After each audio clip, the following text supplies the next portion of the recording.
మనం చూద్దాం, బైబిల్లో నుంచి మనం చూద్దాం. ఎందుకంటే ఈ మాటలు కూడా చక్కగా మీరు వినాలి, వినదని రాసుకొని మనం చదువుకుని తర్వాత మనం పాటించాలి. అందుకే ఇక్కడ కయీను ఏబేలు యొక్క అర్పణ అనే అంశం రాస్తున్నారండి. కయీను ఏబేలు కూడా దేవునికి అర్పణ ఇచ్చారు. ఈ అర్పణ ఏమిటి, ఈ అర్పణలో నిజంగా ఏముంది మనం తెలుసుకుందాం చక్కగా. దేవుని స్తోత్రం, హల్లెలూయా. బైబిల్లో నుంచి కొన్ని మాటలు మనం చూద్దాం. ఎబ్రీయులకు రాసిన పత్రిక మనం చూద్దాం. ఎబ్రీయులకు రాసిన పత్రిక 11వ అధ్యాయము 4వ వచనం నుంచి కొన్ని మాటలు మనం చూద్దాం.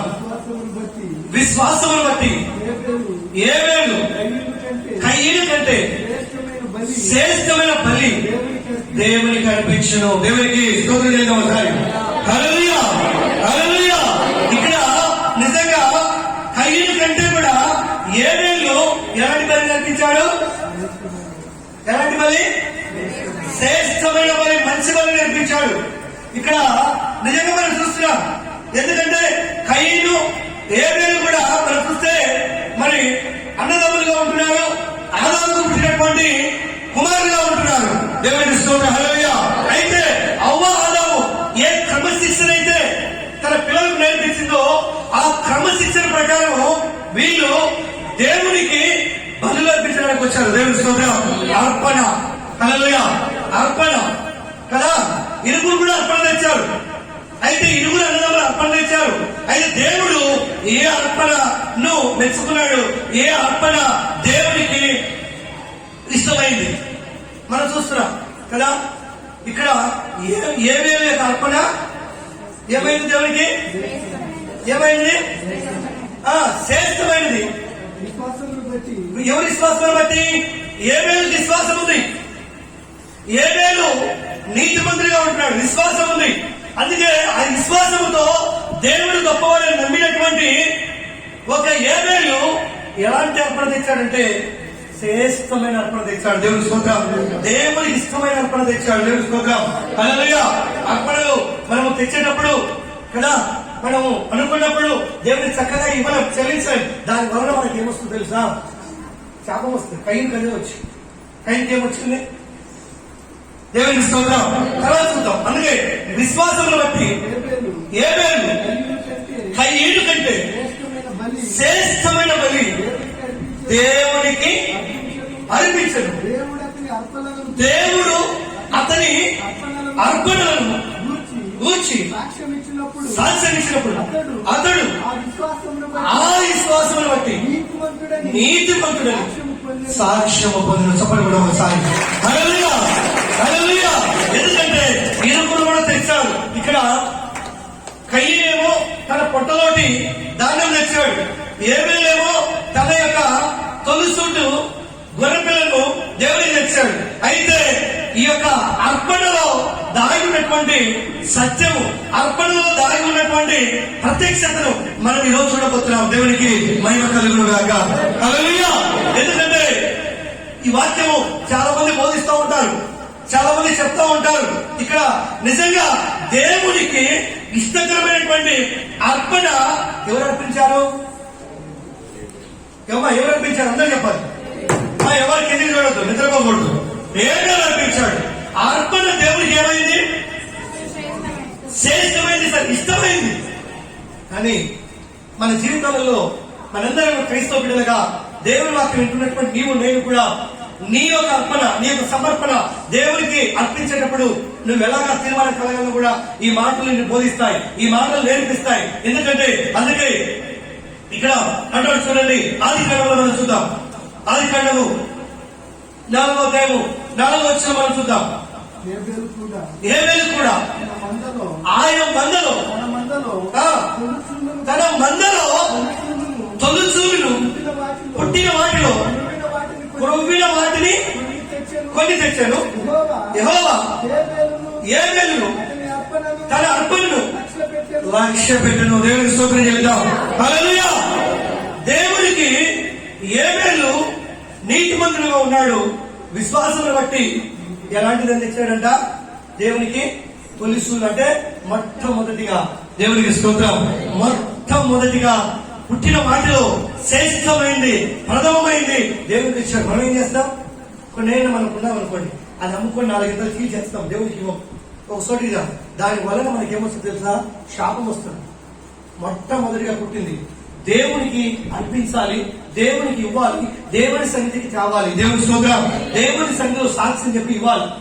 ఆ అర్పణ మాత్రమే దేవుడు ఆలోచిస్తాడు. మనం ఏం చేస్తామో తెలుసా? ఏదైనా వస్తే దాన్ని ఏం చేస్తాం? రకరకాలుగా వాడుకుంటాం. దానివల్ల నీకు ఆశీర్వాదం కాదు, శాపం వస్తుంది. ఎందుకంటే నిజంగా ఇక్కడ ఏమేలు తొలిసుటి వాటిలో మొట్టమొదటిగా పుట్టినటువంటి ఏడాది పొరుగిన వాటిని ఎక్కడికి తెచ్చాడు? దేవుని సన్నిధి. దేవుని స్తోత్రం. హల్లెలూయా. దేవుని సన్నిధి తెచ్చాడు. అక్కడ ఏమేలు యొక్క అర్పణ దేవునికి ఏమైంది? ఇష్టం. మరి ఏమేలతో పాటు కయ్యను కూడా తెచ్చాడు కదా. కయ్యను ఎందుకు ఇష్టం కాలేదు? కొన్నిటి కూడా తెచ్చాడు. దేవుని ఇష్టమైన అర్పణ మనం ఇస్తే ఏం ఆశీర్వాదం పొందుతాం, శాపం అక్కడి నుంచి పొందుకున్నాడు. హల్లెలూయా. ఏమేలు కయ్యను అర్పణ దగ్గర నుంచే శాపము అనుభవించి దేశదిమ్మరయ్యాడు. జాగ్రత్త పడాలి మనం. హల్లెలూయా. దేవుని వాక్యం వినేటప్పుడు దేవునికి ఇవ్వవలసినది మొట్టమొదటిగా ప్రథమ పదంలో శ్రేష్టమైంది మనం తిని వాడుకొని, లేకపోతే అది వాడుకొని మిగిలిన తెచ్చిద్దామంటే దాని వలన మనకు వచ్చేదంతా తెలుసా? ఏమైనా చెప్పలేదు సార్? చెప్పండి. నోరు చెప్పలేదు. దేవునికి స్తోత్రం. శాపం ఎవరైనా కావాలని కోరుకుంటారా? ఇక్కడ ఎవరైనా ఉన్నారా? అందరికీ ఆశీర్వాదం కొరకు వచ్చాం. మనం ఆశీర్వాదం రావాలంటే మనలో ఎలాంటి విశ్వాసం ఉండాలి? ఏబేలు లాంటి విశ్వాసం ఉండాలి. దేవునికి సపోర్ట్ కూడా ఒకసారి ఏబేలు లాంటి విశ్వాసం ఉండాలి. దేవుడికి ప్రథమ ఫలముగా మొట్టమొదటిగా నువ్వు ఇవ్వాల్సినటువంటిది దేవునికి ఇవ్వాలి. ఎందుకంటే అక్కడ కయ్యను కూడా ఆయన కలిగిన ధాన్యం నుంచి కొంత తెచ్చాడు. ఎందుకు ఆయన తొలిసులాగా, లేకపోతే ఒక అర్పణ, ఒక ఆయన పుట్టిన వాటి గొర్రెలు మేకలు తేలకపోయాడు? నిజంగా మనం చూస్తే ఆయనకి ఏమైనా గొర్రెలు మేకలు లేవనుకుందామా? లేవని బైబిల్ చెప్తా ఉందా? లేదా ఉందని చెప్తా ఉందా? ఆయన పొలం ఉండొచ్చు. ఒకవేళ ఆయన కూడా అలాంటి అర్పణ అర్పించాలంటే తన తమ్ముడి దగ్గర కూడా కావచ్చు. దేవుడికి స్తోత్రం. అక్కడ స్వార్థముగా మనం చూస్తున్నాం. హల్లెలూయా. దానిని బట్టే దేవుడు చూశాడు, దానిని బట్టే దేవుడు దేశించాడు. అందుకే నిజంగా అక్కడ ఏ అర్పణను దేవుడు అంగీకరించాడు? యెహోవా ఏబేలును అతని అర్పణను లక్ష్యపెట్టెను, కయ్యను అతని అర్పణను ఆయన లక్ష్య. ఏమది? ఇద్దరు అర్పణ తెచ్చారు కదా, అన్నము. ఇద్దరు కూడా అక్కడికి అర్పించడానికి తెచ్చారు కదా. మరి ఎందుకు ఒకరిని అంగీకరించాడు, ఒకరిని అంగీకరించలేదు? దేవునికి స్తోత్రం. హల్లెలూయా. దేవునికి ఏది వలన హృదయపూర్వకంగా శ్రేష్టమైంది, ప్రథమఫలమైంది, అది దేవుని దగ్గర మొట్టమొదటిగా అది తీసి పెట్టింది దేవునికి ఇవ్వాలి. దేవునికి స్తోత్రం. హల్లెలూయా. అందుకే అది కూడా ఎలాంటిదో మనం చూద్దాం. మలాకి గ్రంథంలో చూద్దాం. చూడండి, మలాకి 1వ అధ్యాయం 8వ వచనం మనం చూద్దాం. జాగ్రత్తగా వినండి దేవుని వాక్యం. 1వ అధ్యాయం 8వ వచనం. గుడ్డి దానిని తీసుకొని బలిగా అర్పించినాడా? అది దోషము కాదా? దేనిని అర్పించకూడదంట? గుడ్డిదాన్ని. ఇది నాకు బలికి రాదు, ఇది నాకు వద్దు, దేవునికి ఇద్దామని చెప్పేసి దాన్ని బలిగా తెస్తారంట. అది తెచ్చిన వాళ్ళు నీకేమొస్తుందంట? ఆశీర్వాదం రాదు, దోషము, శాపం వస్తుంది. హల్లెలూయా. దేవునికి అవిష్టమైన అర్పణ కయ్యను కూడా అక్కడ ఇచ్చి ఉన్నాడు. అందుకే ఒక అర్పణను అంగీకరించాడు, మరొక అర్పణను దేవుడు దేశించినట్టు మనం చూస్తున్నాం. అందుకే దేవునికి గుడ్డిదాని ఇవ్వకూడదు, కుంటిదానినైనా రోగము గల దానినైనా అర్పించిన అది దోషము కాదా? హల్లెలూయా. గుడ్డిదానిని, ఇంకా గుడ్డిదానిని, రోగము గల దానిని దేవునికి మొక్కకూడదు. దేవుడి స్తోత్రం. దేవునికి మొట్టమొదటిది, ప్రథమ ఫలము, శ్రేష్టమైంది, అద్భుతమైంది దేవునికి ఇవ్వాలి. చెప్పడం ఒకసారి. హల్లెలూయా. ఒకవేళ నువ్వు కుంటిదానిని కానీ రోగం కలిగిన దానిని నువ్వు ఇచ్చిన కదా, అది దోషము కాదా? కదా. నీకు అధికారి ఉంటాడు, ఎవరన్నా నీకు ఒక అధికారి ఉంటాడు. అధికారి గుడ్డిదాన్ని ఇస్తే తీసుకుంటాడా? ఇస్తావా? ఏమంటాడు? అధికారిని పని చేస్తాడా? గుడ్డిదానినో, రోగం వచ్చిన దానినో, తెగులు వచ్చిన దాన్ని తీసుకుని ఇచ్చామనుకో, నీ అధికారి సంతోషిస్తాడా? నువ్వు చేయాల్సిన పని చేస్తాడా? మరి నీ అధికారి ఒప్పుకోనప్పుడు సర్వాధికారి ఒప్పుకుంటాడు. దేవుని స్తోత్రం. సర్వాధికారి ఎలాంటిది ఇవ్వాలి? శ్రేష్టమైంది అది. దేవుని స్తోత్రం. ప్రథమ ఫలమైంది, మొట్టమొదటిగా ఇది పుడితే ఇది వస్తే శ్రేష్టమైన అర్పణ నీకే ప్రభాని దేవుని సమర్పించుకొని ఆ సమర్పణ ఎక్కడికి కావాలి? ఎక్కడికి కావాలి? మా సగం పుట్టినరోజు, సగం పెళ్లి రోజు మిగిలింది దేవునికి రూపాయలు 2 రూపాయలు అటు ఇస్తే మనకు శాపం వస్తుంది తెలుసా నీకు? హల్లెలూయా. అలా చేయకూడదు. దేవుంది దేవుంది దేవుంది దేవుంది.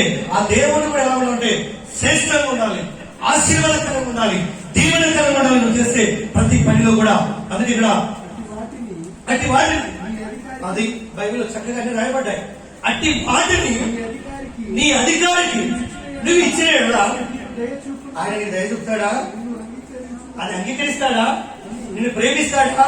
నీ పట్ల దయ చూపుతాడా? నీ అధికారి నువ్వు ఇస్తే మరి నీ అధికారం ఒప్పుకున్నప్పుడు మరి ఆయన ఎవరు? సైన్యములకు అధిపతిని యెహోవా ఒప్పుకుంటాడా? హల్లెలూయా. చాలా మంది జాగ్రత్త పడండి. ఏబేలు లాంటి అర్పణ దేవునికి ఇష్టం, కయీను లాంటి అర్పణ నువ్వు తెచ్చుంటావు కానీ నీకు ఆశీర్వాదం రాదు. దేవునికి స్తోత్రం. జాగ్రత్త కలిగి దేవుని వాక్యం వినాలి, జాగ్రత్త కలిగి మనం ముందుకు వెళ్ళాలి. అందుకే ఇక్కడ అంటాడు చూడండి, సంఖ్య లేవియకాండం చూద్దాం. లేవియకాండం 22వ అధ్యాయము 17వ వచనం చూద్దాం. మరియు యెహోవా మోషేకు ఇలాగూ సెలవిచ్చెను, నువ్వు అహరోనుతోను తన కుమారులతోను ఇశ్రాయేలు అందరితోను ఇటు చెప్పు, ఇశ్రాయేలు ఇంటి వారిలో కానీ ఇశ్రాయేలు నివసించు పరదేశులు కానీ ఎవడు యెహోవాకు దహన బలిగా స్వేచ్ఛార్పణలైనను మృక్కుబలైనను అర్పించును, వాడు అంగీకరించబడినట్టు గ్రోవులలో నుండి గొర్రె మేకల దోషము లేని మగదారిని అర్పింపవలను. దేనికి కలంకం ఉండును దానిని అర్పింపకూడదు. మనకు సరిపడకూడదాం. హల్లెలూయా హల్లెలూయా. కలంకం అంటే మనం చూసాం కదా, అది పుట్టిది కావచ్చు, కుంటిది కావచ్చు, రోగం వచ్చింది కావచ్చు, కానీ అలాంటిది దేవునికి అనిపించకూడదని ధర్మశాస్త్రం నిజంగా మనం ఈ యొక్క అర్పణను మనం చూస్తే ప్రధానముగా నుంచి కయ్యను ఏమి కానిస్తుంది బైబిల్లో లెక్కించబడి ఉన్నాయి. దేవునికి స్తోత్రం. హల్లెలూయా. అందుకే అట్టి దానిని ఇశ్రాయేలు గాని ఇశ్రాయేలు ఇంటి వారు గాని వారు నివసిస్తున్న ప్రదేశాలు గాని ఇటు దానిని అర్పింపకూడదు. అర్పిస్తే ఏమవుతాం? దోషమవుతుంది. దేవుని అపవిత్రపరిచే వారు మనం అవుతాం. దేవునికి స్తోత్రం. హల్లెలూయా. అదే అపవిత్రపడి ఉంది. దాన్ని బలిస్తే దేవుడిని మనం అపవిత్రపరిచినట్టు అవుతుంది.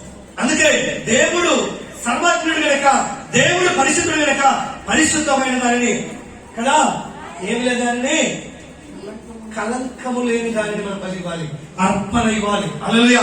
అది మొక్కుబడైనా అర్పణైనా కదా దోషము లేని దాన్ని మరి దేవుని వాక్యం చదివిస్తా ఉంది. నువ్వు నేను కూడా ఎలా మొక్కుంటాం? ఎప్పుడు మొక్కుంటాం? అది చచ్చిపోతుందంటే మొక్కున్నాను, మొక్కుతా నీకు బతుకుతా నీకు ఇస్తాను. హల్లెలూయా కదా. ఏదైనా రోగం వస్తే బతుకుతా నీకు ఇస్తాం అంటే సచ్చే పోయినట్టు అది బ్రతికితే దేవుడికి ఇచ్చినట్ట? అది కాదు. దేవుడు నీ పట్ల చేస్తున్న మేలును బట్టి నువ్వు నష్టపోయిన ఏమైనా దేవుని అనుకున్నది మొట్టమొదటి దేవునికి ఇవ్వాలి. దేవునికి మహిమ కలుగును గాక. హల్లెలూయా. అందుకే నిజంగా ఇక్కడ 21వ వచనం చూద్దాం. అక్కడ 21వ వచనం, ఒకడు మొక్కుబడిని చెల్లించుటకే గాని స్వేచ్ఛార్పణను సమాధాన బలి రూపముగా గోవులైనను గొర్రెలైనను మేకలైనను యెహోవాకు తెచ్చినప్పుడు దోషము లేనిదై ఉండవలెను. దేవుడు అంగీకరించాలంటే దానికి ఏమండకూడదు? ఏదో ఒక కారణం ఉండకూడదు. దానికి దేవుని స్తోత్రం. దానికి ఏదో ఒక మొత్తం ఉండకూడదు. దేవుని స్తోత్రం. అది చాలా చక్కగా ఉండాలి. దోషము లేనిదై ఉండవలెను. దానిలో కలంకము ఏది కూడా ఉండకూడదు. అలాంటిది దేవుని నువ్వు ఇచ్చి దేవునికి నువ్వు ప్రార్థన చేస్తే దేవుడు నీవు బలి నీ అర్పణను అంగీకరిస్తాడు, నీకు తిరిగి ప్రతిఫలం ఇస్తాడు. దేవుని స్తోత్రం. మనము దేవునికి అనిష్టంగా ఏ పని కూడా చేయకూడదు. ఎందుకు ఈ యొక్క అర్పణలు, ఈ యొక్క మరి జంతువులను దేవుడు చెప్తూ వస్తున్నాడు. మనం ఇంకా కూడా చూద్దాం. నిర్గమకాండంలో కూడా మనం చూద్దాం. నిర్గమకాండము 12వ అధ్యాయం 6వ వచనం చూద్దాం. 12వ అధ్యాయం 6వ వచనం. నిర్దోషమైన ఏడాది తీసుకుని రావాలి. ఎక్కడికి? దేవుని సన్నిధి. దేవుని స్తోత్రం. ఏడాది, సంవత్సరం అయిండాలి. సంవత్సరం వరకు నిజంగా అలాగే ఉంచి కయ్యను కూడా ఏబేలు కూడా మనం చూస్తే ఏబేలు యొక్క అర్పణ కూడా అలాంటి కురిపినది. సంవత్సరం వేలాది దాన్ని కూడా దేవునికి అర్పణగా ఇచ్చినట్టుగా మనం చూస్తున్నాం. అందుకే ఏమంటున్నాడు? నిర్దోషమైన. అంటే నిర్దోషం అంటే ఏ దోషము లేనిది. అది గుడ్డిది కాకుండా ఉండాలి, అది గుడ్డిది కాకుండా ఉండాలి. దానికి ఏ రోగము ఉండకూడదు కదా, ఏ రోగము ఉండకూడదు. శ్రేష్టమైనది దేవునికి ఇస్తే, దేవుని అడిగితే దేవుడికి ప్రతిఫలిస్తాడు.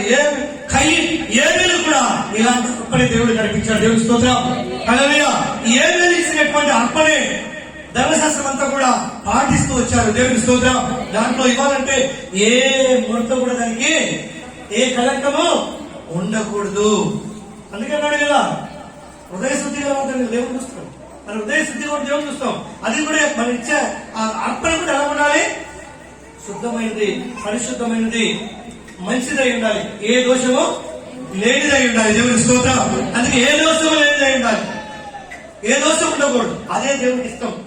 మనము వ్యర్థమైన దానిని ఇవ్వటం వలన మరి నిజంగా అక్కడ చూస్తే మరి ఏ కయ్యను చాలా మరి అర్పణకు దేవుడు అంగీకరింపక దేశికమైనట్టుగా, శాపదస్తుడైనట్టుగా మనం ఇక్కడ చూస్తున్నాం. అందుకే ప్రియమైన ద్వితీయోపదేశ కాండంలో కూడా మనం చూద్దాం. ద్వితీయోపదేశ కాండం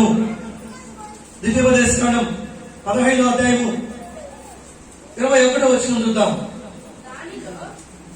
15వ అధ్యాయము 21వ వచనం. దానిలో లోపము అనగా దానికి కుంఠిత. చూడండి, బైబిల్లో చాలా చక్కగా రాయబడినాయి. ఏమంటున్నాడు ఇక్కడ? దానిలో అంటే నువ్వు తెచ్చే అర్పణ చక్కగా ఉండాలి. దానిలో లోపము అనగా దానికి గుడ్డితనమైనను మరి ఏ లోపమైనను ఉండిన ఎడల నీ దేవుడి యెహోవాకు దానిని అర్పింపాలా, అర్పింపకూడదా? చెప్పాలి. ఎంతమంది ఉన్నారు ఈ దినాలలో మనం పనికిరాని దేవుడికి ఇస్తారని మొక్కుకుంటాం. అది నీకే పనికి రాకపోతే దేవుడికి ఎలా పనికి వస్తుంది? దేవుడికి స్తోత్రం. దానికి దేవుడు ఎలా అర్పిస్తాడు? దానికి దేవుడు తిరిగి ఎలా ప్రతిఫలం ఇస్తాడు? ప్రతిఫలం ఇవ్వడు. దేవునికి స్తోత్రం. హల్లెలూయా. ప్రతిఫలం ఇవ్వడు. ఎందుకంటే అట్లాంటి యెహోవాకి ఏమైందంట? వ్యయమంటే మంచిది కాదు. మంచిది కాని దానిని దేవునికి అర్పణగా విచ్చటం వలన నీకు ఏ ప్రతిఫలం కూడా నీకు రాదు. దేవుని స్తోత్రం. అందుకే కయ్యను మనం చూస్తే, ఏబేలు మనం చూస్తే శ్రేష్టమైన అర్పణలు దేవుడికి ఇష్టమైన దానిగా ఇచ్చినట్టుగా మనము చూస్తున్నాం. దేవుని స్తోత్రం. హల్లెలూయా. చాలా మంది చెప్తా ఉంటాం, నా దగ్గర ఏం లేదు, నేనేం చేయలేదు. నువ్వేం లేకుండా ఉంటావు. దేవుని స్తోత్రం. నువ్వు ప్రయాసంలో, నీ కష్టంలో, నీ పొలంలో, నీ కలిగిన వాటి అన్నిటిలో, గోగులో కానీ, గొర్రెలో కానీ, మేతలో కానీ, నీ పొలంలో కానీ చేసిన ప్రతి చేతి పనులు కానీ మొట్టమొదటిగా తీసి పెట్టాలి దేవునికి. దేవునికి స్తోత్రం. హల్లెలూయా. అది అర్పణగా తెచ్చి దేవునికి అర్పించి దేవుని అడిగినప్పుడు నువ్వు ప్రతిఫలం పొందుతావు. అలా మనం చేయం. నేను ఇద్దామనుకుంటే నాకు లేదు, దేవుడు కూడా అనుకుంటా నీకు ఇద్దామనుకుంటే నాకు లేదు. ఎందుకంటే మరొకరికి ఇస్తాను ఉంటాడు. హల్లెలూయా. హల్లెలూయా. నువ్వు ఎలాగైతే అనుకుంటున్నావో నీ ఆలోచన దేవుడు కూడా ఏమంటాడు తెలుసా? కయ్యను తెచ్చాడు అర్పణ, ఏబేలు కూడా తెచ్చాడు. మరి ఎవరి ఇళ్లలో నీతి మందులు తెచ్చబడ్డారు? ఎవరి గురించి ఎక్కువ రాయబడింది? ఎవరి గురించి? ఏబేలు గురించి. ఏబేలు అర్పణ ఎలాంటిది? శ్రేష్టమైనది, విశ్వాసంతో అనిపించినది. దేవునికి స్తోత్రం. అందుకే ఆయన నీతిమంతుడిగా ఎంచబడ్డాడు. హల్లెలూయా. తోటి సహోదరుడైనటువంటి ఏబేలు, కయ్యను అన్న మరి కూడా ఆయన దండం నుంచి తెచ్చాడు. మరి దీవించబడ్డా? నువ్వు ఇష్టం కూడా అలా చేయడం వలన దీవెనను కోల్పోతావు. దేవునికి స్తోత్రం. ఆశీర్వాదాలు కోల్పోతావు. దేవునికి స్తోత్రం. హల్లెలూయా. దేవునికి అందుకే అటు దాన్ని యెహోవాకు అర్పింపకూడదు.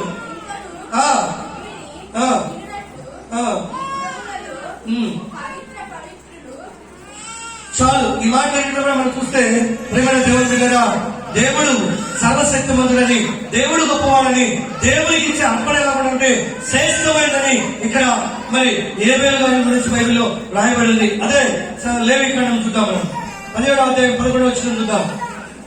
17వ అధ్యాయము 11వ వచనం.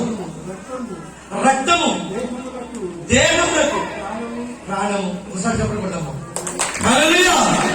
ఎందుకు దేవుడు ఇక్కడ మీకు అర్థం కావాలి, ఎందుకు దేవుడు రక్తాన్ని కోరుతున్నాడు?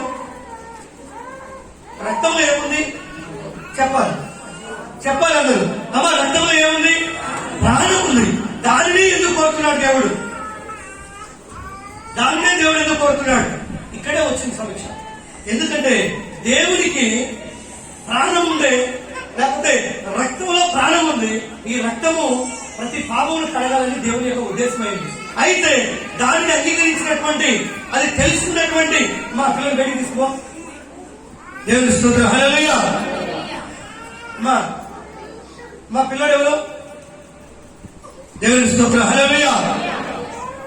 ఎందుకంటే ప్రేమైన దేవుని బిడ్డరా, మాట మన వాక్యం డైవర్ట్ అయితే, ఎందుకంటే చక్కగా దేవుని మాట మనం వింటున్నాం. అందుకే ఇక్కడ రక్తంలో ఏముంది? తెలియదు మాట. రక్తము దేహములకు ప్రాణము. రక్తము దేహములకు ఏమైంది? ప్రాణమైంది. అయితే నిజంగా కయ్యను ఏడేళ్ళ విషయంలో చూస్తే దేవుడికి ఏది ఇష్టమైందంటే రక్తం ఉండేది ఇష్టమైంది. దేవుడి స్తోత్రం. హల్లెలూయా. రక్తము, ఎందుకంటే ఇది 10 పాపములు కడుగుటకై తండ్రి ఎప్పుడో ఈ యొక్క సృష్టిని నియమించబడిపే ఆయన లోకానికి రావాలనే ఒక ఉద్దేశము, ఆయన అర్పణగా అర్పించబడాలనే ఒక ఉద్దేశం. అది ఎవరికి ఆలోచన వచ్చింది చెప్పాలి? హేబేలుకు వచ్చింది. దేవుడికి స్తోత్రం. అందుకే రక్తము దేహమునికి ఏమైంది? ప్రాణము. అయితే హేబేలు కయ్యను తెచ్చాడు, ధాన్యం తెచ్చాడు. ధాన్యం కొన్ని తెచ్చాడు. హల్లెలూయా. కొన్ని తెచ్చాడు ధాన్యం. ఈ ధాన్యం దేవుడికి ఇష్టం. దేవుడికి ఏది ఇష్టం అంటే రక్తం ఇష్టం. దేవునికి స్తోత్రం. హల్లెలూయా. రక్తం సిందించగలిగింది ఇష్టం దేవునికి. అందుకే ఆ పాపములు క్షమించబడాలంటే, ఆ పాపములకు ప్రాయశ్చిత్తం కావాలంటే ఏం చిందించాలి? ఏమి అర్పించేవారు? ఇలాంటి వారిని అర్పించి అక్కడ దేవుని యొక్క బలిపీఠం ఎదుట నిజంగా వాటిని వధించి రక్తము చేత మరి ఏం చేశారు? ప్రతి పాపములకు ప్రాయశ్చిత్తం కోరేవారు రక్తము ద్వారా. అయితే హేబేలు ఇక్కడ మనం చూస్తే కయ్యను నిజంగా కొన్ని మాత్రం తెచ్చాడు. ఎందుకంటే అది దేవుడు అంగీకరించలేదు. హల్లెలూయా. అది అంగీకరించలేదు. అందుకే దేహములకు ప్రాణము, రక్తం ఏమైంది? మన దేహములకు ప్రాణమైంది. అది ఈయన నిమిత్తము ప్రాయశ్చిత్తము చేయనట్టు బలిపీఠము మీద ప్రోయిటకై దానిని మీకు ఇచ్చి తిని, రక్తము దానిలోనున్న ప్రాణమును బట్టి ప్రాయశ్చిత్తము చేయను. దేవునికి స్తోత్రం. హల్లెలూయా. దేవుడు ఏం కోరాడంటే ఆ దినాలలో రక్తమే నిజంగా దేహములకు ఆరోగ్యం గనక, ప్రాణము గనక నిజంగా ఈ రక్తము ఎక్కడ ఒలికించాలంట? ఎక్కడంటే మా బలిపీఠం ఎంత దాన్ని వదిలించి ఆ రక్తము ఒలికించడం వలన పాపములకు ఏమైంది? ప్రాయశ్చిత్తం. దేవుని స్తోత్రం. నువ్వు తెచ్చే ఇష్టం అవిష్టం లేని అర్పణ ద్వారా ప్రాయశ్చిత్తం అది గ్రహించాడు హేబేలు. దాని ద్వారా దేవుడు నిజంగా హేబేలు నీతిమంతుడిగా తెచ్చినట్టుగా మనం చూస్తున్నాం. దేవునికి స్తోత్రం. హల్లెలూయా. ఎందుకంటే దేవుడికి ఇష్టమైన బలిని అర్పించినటువంటి వ్యక్తి దేవుడు. యేసుక్రీస్తు ఏమైనాడో, యేసుక్రీస్తు ఈ లోకానికి వచ్చి ఏం కాబోతున్నాడో తెలియపరిచేటువంటి వ్యక్తి ఎవరు చెప్పాలి? హేబేలు. అందుకే రక్తమును ఆయనే మొట్టమొదటిగా దేవునికి మరి ఆ ప్రవీణ దానిని బలి అర్పణగా అర్పించినట్టుగా మనం చూస్తున్నాం. దేవునికి స్తోత్రం. హల్లెలూయా. అందుకే దాన్ని పాటిస్తున్నారు. అందుకే మోసే కాలంలో, ఆ ప్రవక్తల కాలంలో కూడా అలాగా మరి ఆ జీవిని తెచ్చి, లేకపోతే ఆ పొట్టే, లేకపోతే ఆ మేక దాన్ని తెచ్చి ఏం చేసేవారంటే బలిపీఠం ఎదుట దానిని రక్తమును తీసి అక్కడంతా కూడా ఒలిగించి ప్రతి పాపములకు ప్రాయశ్చిత్తముగా చేసేవారు. దేవుని స్తోత్రం, హల్లెలూయా. అందుకే దేవుడు కూడా ఐగుప్తు దేశంలో నిజంగా మోసేతో మాట్లాడే మాట ఏంటంటే కదా, ప్రతి ఇంటికి కూడా ప్రతి ద్వారములకు కూడా దేవుని ఉగ్రతకు లోను కాకున్నట్లు గొర్రెపిల్ల రక్తమును అక్కడ రాయమని చెప్పాడు. ఆ గొర్రెపిల్ల రక్తం ఏ ఇంటికి అయితే ఉందో వాళ్ళందరూ కూడా మరణం నుంచి ఏమయ్యారు, విడిపించబడ్డారు. ఏ ఇంటికైతే ఆ రక్తం లేదో వాళ్ళందరికీ వాళ్ళ కుటుంబంలో ప్రతి పురుషుడు మగపిల్లవాడు ఏమైపోయాడు, చనిపోయాడు. దేవునికి స్తోత్రం, హల్లెలూయా. అందుకే నిజంగా దేవుడు అంగీకరించిన బలి లేకపోతే అర్పణ హేబేలు వెరిగి ఇక్కడ అర్పించినట్టుగా మనం చూస్తున్నాం. అందుకే ఇక్కడ ఎబ్రీయులకు రాసిన పత్రిక మనం చూద్దాం. ఎబ్రీ 9వ అధ్యాయము 22వ వచనం కూడా మనం చూద్దాం. మరియు ధర్మశాస్త్ర ప్రకారము సమస్త వస్తువులను రక్తము చేత శుద్ధి చేయబడిన నీవు. దేవుని స్తోత్రం. అక్కడ ఉన్న ప్రతి వస్తువులు కూడా శుద్ధి చేయబడినది ఏం కావాలంట అమ్మా, ఏం కావాలి, స్వేచ్ఛ అర్పణలు కదా. ఈ అర్పణలో మరి నిజంగా ఏ వేలు తెచ్చినటువంటి అర్పణ శ్రేష్టమైంది గాను ఆ రక్తం ద్వారానే ప్రతి వస్తువు కూడా ఏమవుతుంట, శుద్ధి చేయబడుతుంది. మనిషి అక్కడ ఉన్న ప్రతిదీ అపవిత్రపడే ప్రతిది కూడా రక్తం ద్వారా ఏమవుతుందంటే శుద్ధి. అందుకే దేహమునకు రక్తం ఏమైంది, ప్రాణమైంది. హల్లెలూయా కదా. ఆ రక్తం ఉంటేనే మనం బ్రతుకుతాం. ఆ రక్తం మనలో ఉంటేనే మనం జీవిస్తాం. ఎవరికైనా 3.4 బ్లడ్ నుండి నువ్వు బ్రతుకుతామని డాక్టర్లు చెప్పారా? ఎవరికి చెప్పరు. హల్లెలూయా. నేను డేంజర్ అని చెప్తాను. దేవుని స్తోత్రం, హల్లెలూయా. అందుకే రక్తము నీ దేహమునికి ఏమైంది, ప్రాణం. అందుకే యేసుక్రీస్తు రక్తము అమూల్యమైనటువంటి రక్తం. అందుకే మనం ఇంకో మాట చూద్దాం. మరియు ధర్మశాస్త్ర ప్రకారం సమస్త వస్తువులను రక్తము చేత శుద్ధి చేయబడినయు రక్తము చిందింపకుండా పాప క్షమాపణ కలగదని. దేవుని స్తోత్రం. రక్తము చేతనే మనకి ఏముంది, పాప క్షమాపణ ఉంది. ఆ రక్తం ఎవరు చిందించాలి, యేసుక్రీస్తు చిందించాలి. దేవుని స్తోత్రం. ఈ యేసుక్రీస్తు చిందించే ఈ రక్తమనే మరి ఒక గొర్రెను లేకపోతే కొన్ని వాటిని హేబేలు వీటిని మొట్టమొదటిగా చేసినటువంటి వ్యక్తి హేబేలు. దేవుని స్తోత్రం, హల్లెలూయా. అయితే రక్తము చిందింపకుండా మనకి ఏం లేదు అమ్మా, ఏం లేదు చెప్పాలి, పాప క్షమాపణ లేదు. దేవుని స్తోత్రం, పాప క్షమాపణ లేదు. అయితే రక్తము చేతనే వస్తువులు ప్రతి మనిషి పాపం కూడా శుద్ధి చేయబడతా ఉంది. ఎందుకంటే ఈ మాట అందరికీ మనకు తెలుసు. దేవుని స్తోత్రం, హల్లెలూయా. రక్తం ప్రతి మనిషి కూడా ఈ రక్తం అవసరమైంది. ఎందుకంటే ఈ లోకంలో ప్రతి మనిషి పాపం చేసి ఉన్నాడు. ప్రతి పాపము ప్రాయశ్చిత్తం కలగాలంటే ఒక పరిశుద్ధమైనటువంటి రక్తం మనకు కావాలి. హల్లెలూయా. పరిశుద్ధమైన రక్తం మనకు కావాలి. అందుకే పరిశుద్ధమైన దానితోనే దేవునికి అర్పణగా అర్పించమని చెప్తున్నాడు. ఎందుకంటే అక్కడ కుంటిది గాని గుడ్డిది గాని రోగం వచ్చింది గాని దాని ద్వారా కాకుండా శ్రేష్టమైన అర్పణ అర్పించినప్పుడు అక్కడ మనకు ఏం కలుగుతుంది, ప్రాయశ్చిత్తం కలుగుతుంది. దేవుని స్తోత్రం. పాపానికి ప్రాయశ్చిత్తం కలుగుతుంది. అందుకే అవన్నీ రావచ్చు. అవి చేసిన మీకు ఆశీర్వాదం రాదు. అవన్నీ చేసిన మీకు శాపం వస్తుందని చెప్తున్నాడు. దేవుని స్తోత్రం.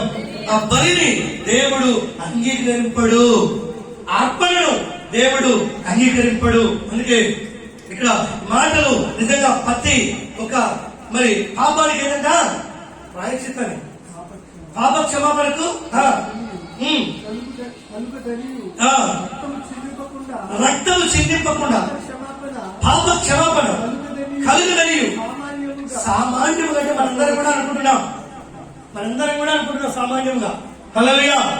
రక్తము చిందింపకుండా పాప క్షమాపణ మనకు కలగదు అని ప్రతి ఒక్కరు అనుకుంటున్నారు కదా. అందరికీ తెలుసు, ఇది జనరల్ గా. దేవుని స్తోత్రం, హల్లెలూయా. అదే జరగాలి. ఎందుకంటే ప్రతి మనిషి కూడా ఇక్కడ చూద్దాం. మొదటి రాజులు చూద్దాం. మొదటి రాజులు 8వ అధ్యాయం 46 వచనం చూద్దాం. మొదటి రాజులు 8:46. అది దేవుని స్తోత్రం. హల్లెలూయా. పాపము చేయనివాడు ఒక్కడును లేడు. అంటే ఇక్కడ నిజంగా ప్రియమైన దేవుని బిడ్డలారా, ప్రతి మానవుడు కూడా ఏం చేస్తున్నాడు, ఎక్కడి నుంచి ఎవరిని మనం ఇప్పుడు ఎవరి గురించి మనం మాట్లాడుకుంటున్నాం? ఏబేలు మొదలుకొని చెప్పాలి. ఏబేలు మొదలుకొని పాపము చేయని వాడు ఒక్కడును లేడు. దేవుడికి సపోర్ట్ కొడదాం. హల్లెలూయా. పాపము చేయని వాడు ఒక్కడు లేడు. ఎప్పటి నుంచి చూద్దాం ఒకటి మళ్ళీ ఒకడును లేడు. వాడు నీకు విరోధముగా పాపము చేసిన ఎడలనేమి నీవు వారి మీద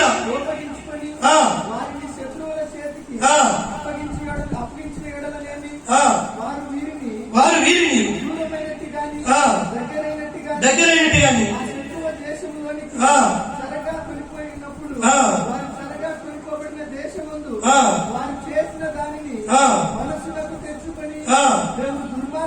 మేము దుర్మార్గులమై ప్రవర్తించి అది పాపము చేసిద్దామని చెప్పి చాలు చింతించి పశ్చాత్తపడి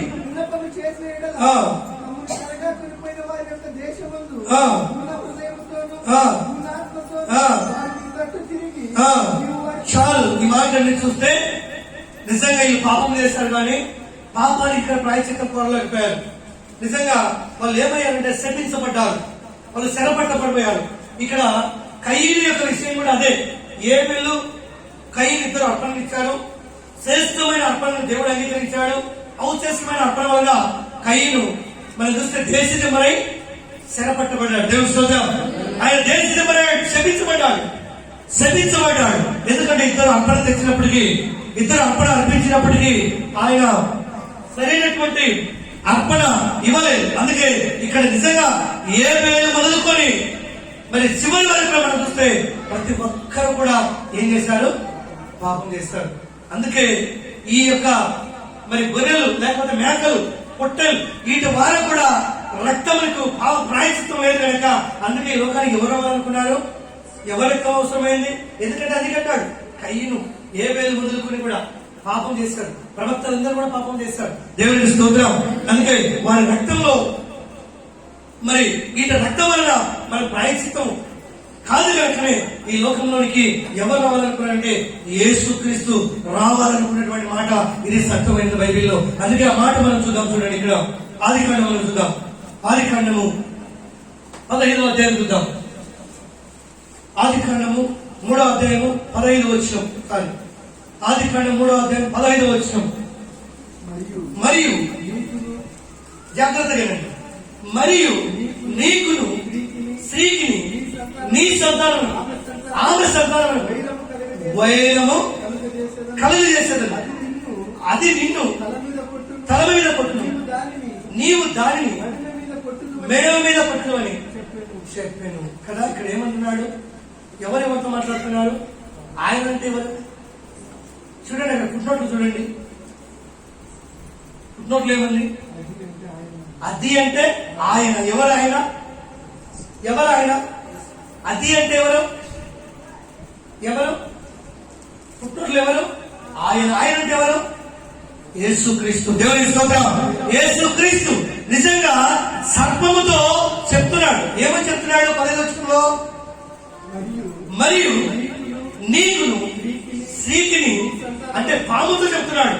నీకును స్త్రీకిని నీ సంతానం ఆమె సంతానం వైరము కలిగి అది నిన్ను తల మీద కొట్టును, నీవు దానిని మెడమ మీద కొట్టినవు. దేవుని స్తోత్రం. ఎందుకంటే యేసుక్రీస్తు గురించిన మాట అక్కడే దేవుడు అయినటువంటి యెహోవా సాతానుతో మాట్లాడుతున్నాడు. రాబోతున్నాడు, ఆయనను ఓడిస్తాడు.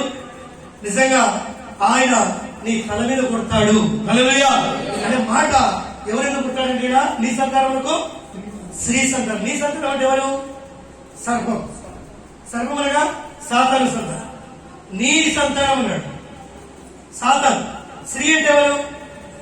మనం చూద్దాం. చూడండి బైబిల్లో నుంచి గలతీ రాసిన పత్రికలో మనం చూద్దాం. గలతీ 4:4 చూద్దాం. అయితే కాలము పరిపూర్ణమైనప్పుడు దేవుడు తన కుమారుని పంపెను. ఆయన స్త్రీ యందు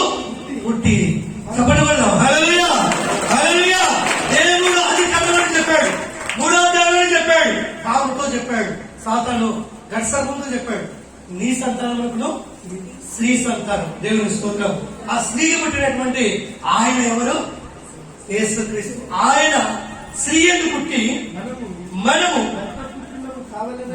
దత్తపుత్రులను కావాలని ధర్మశాస్త్రం లోబడి ఉన్న వారిని విమోచించుటకై ధర్మశాస్త్రములకు లోబడిన వాడాయను. హల్లెలూయా, హల్లెలూయా. ఎందుకంటే ప్రియమైన దేవుని పిల్లరా, ఈయన స్త్రీ ఎందుకు పుట్టాడు? ఎవరైనా యేసుక్రీస్తు స్త్రీ ఎందుకు పుట్టి ఆయన ఏం చేశాడంటే ధర్మశాస్త్రములకు లోబడిన వాడు. అంటే ఈయన పుట్టిన తర్వాత యేసుక్రీస్తు రక్తము ద్వారా ధర్మశాస్త్రము ముందు ఉన్న చనిపోయిన వారికి, ధర్మశాస్త్రం తర్వాత చనిపోయిన వారందరికీ యేసుక్రీస్తు ఎలా వచ్చాడు? ఏ వ్యక్తిగా వచ్చాడు? మధ్యవర్తిగా వచ్చాడు. దేవుని స్తోత్రం. హల్లెలూయా. ఈయన మరణించడం వలన, ఈయన రక్తం చిందించడం వలన మరి కయ్యను, ఏమేలు మొదలుకొని అందరికి కూడా ఏమొచ్చిందంటే ఏమొచ్చింది? పాప క్షమాపణ వచ్చింది. దేవునికి స్తోత్రం. ఎవరి రక్తం ద్వారా?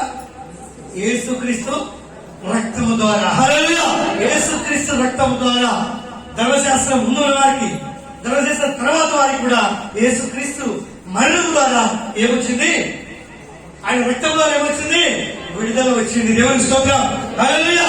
పాపము నుంచి, మరణం నుంచి, శాపము నుంచి, ఉగ్రత నుంచి ఆయన రక్తము ద్వారా మనందరికీ కూడా ఏ క్షమాపణ వచ్చింది? పాప క్షమాపణ. దేవునికి స్తోత్రం. హల్లెలూయా.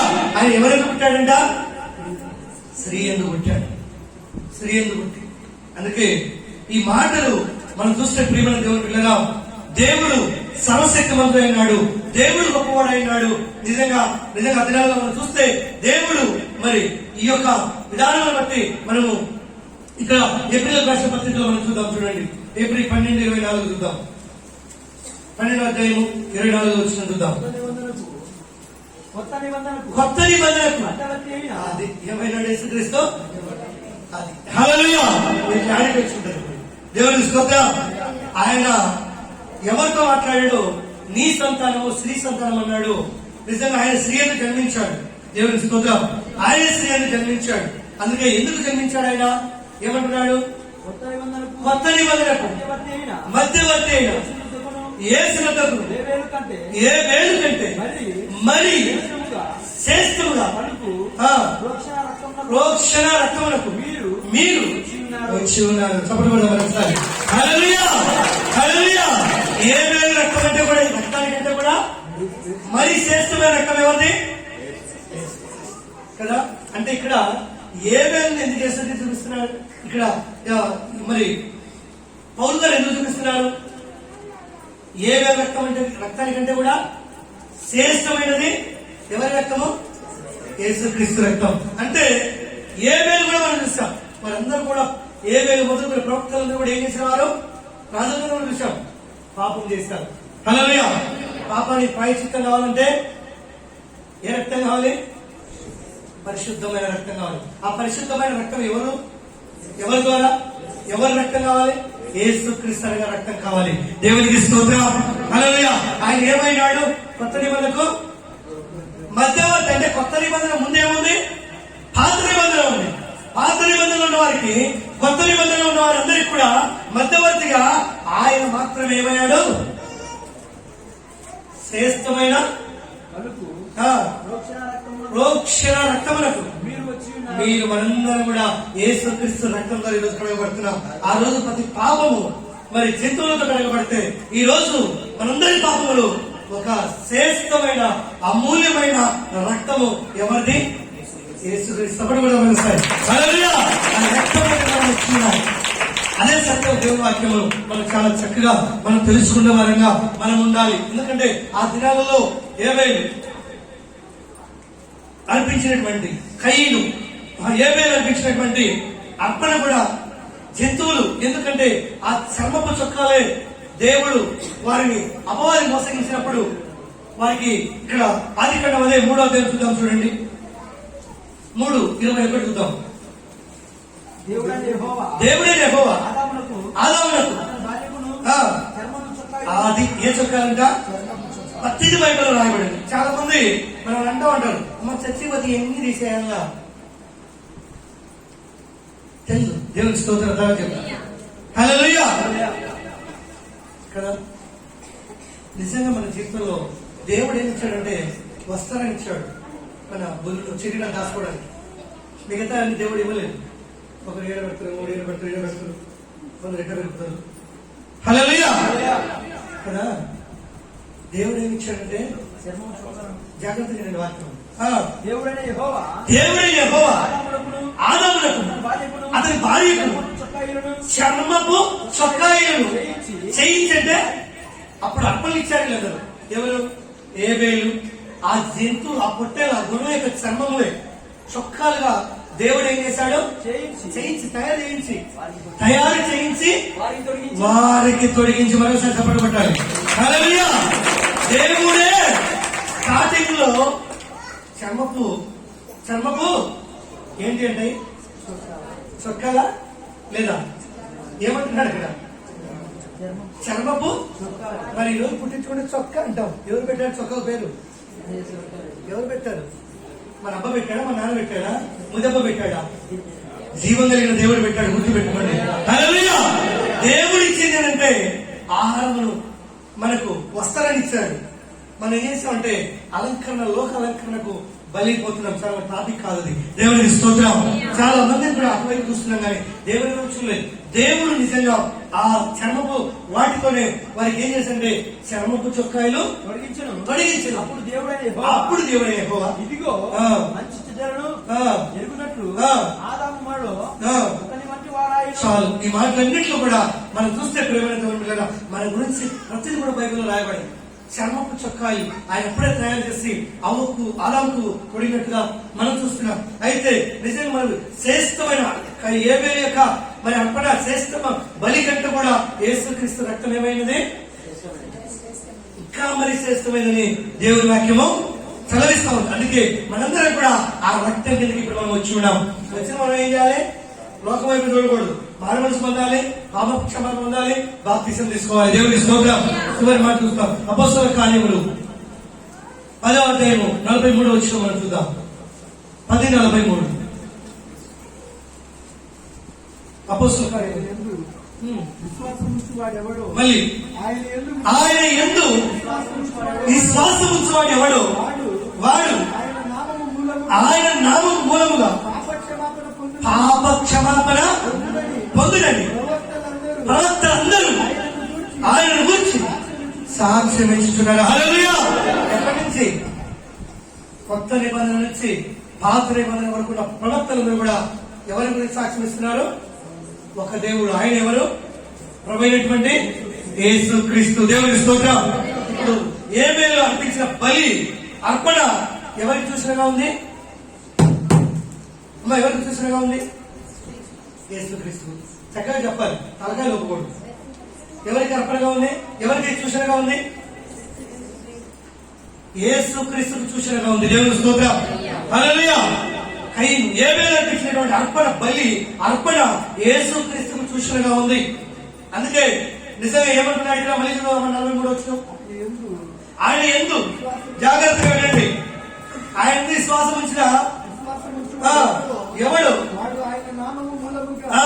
పాప క్షమాపణ పొందునని ప్రవక్తలందరూ ఆయన గురించి ఎవరి గురించి? ఆయన ఎవరు? యేసుక్రీస్తు గురించి సాక్ష్యం ఇచ్చుచున్నారు. దేవుని స్తోత్రం. హల్లెలూయా. ఎవరి గురించి? యేసుక్రీస్తు గురించి ఏమిస్తున్నారు? సాక్ష్యం ఇచ్చుచున్నారు. ఏమని?